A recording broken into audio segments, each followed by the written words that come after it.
For sure. My group is called Creative Group Economics, and I always say we, I never say me. And I feel like it's always a part. I say that because it's not just me.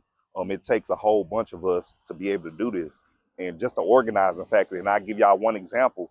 A lot of people in my generation, I'm 36 years old, are not involved in the grassroots. When I go to a lot of these community meetings, the average age is 65 years old.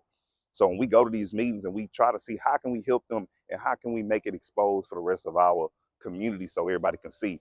And one of our things that we do, we have a free website program for our seniors, for the civic clubs, for the super neighborhoods. And that way, when people of our generation want to come get involved, you have some online access of seeing how you can get involved in your local uh, city problems and issues. And, that's a very low level, but we feel like that at least gives people a chance to say the main reason why a lot of people don't get involved is because they don't know.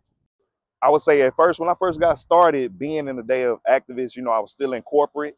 So a lot of my life revolved outside of corporate. So after I got my job, then, after I left work, then that's when my activism started. Going to the community meetings, going to all the organization meetings at the beginning. But here, as I transitioned to more of an entrepreneur, and just dealing with the everyday life. When I wake up, go to sleep thinking about our community, what can be changed.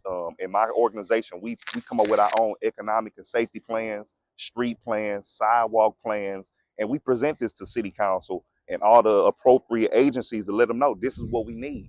We've rewrote ordinances and things to change the fabric of our own neighborhoods. We don't see a lot of people doing that. And when we talk about changing our communities, we love that people do the giveaways. We need all those different supports. But when we talking about changing our community, we talking about changing the fabric of the structure and the root cause of what's causing these things within our community. I don't just like to give stuff away. I want to deal with the root solutions of how to solve these things in our community and give power back to us. I think a lot of times, a lot of us was taught, again, go to school, get an education, get a good job. And that's what I did. I went to school, I got an education, got my degree, went to corporate, got a good job.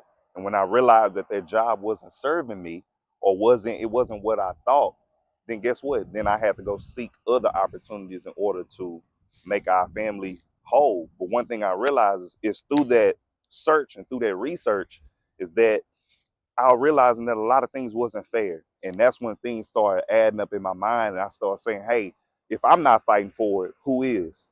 And that's how my activism started when it really came. Like, if I'm not doing it, who's doing it?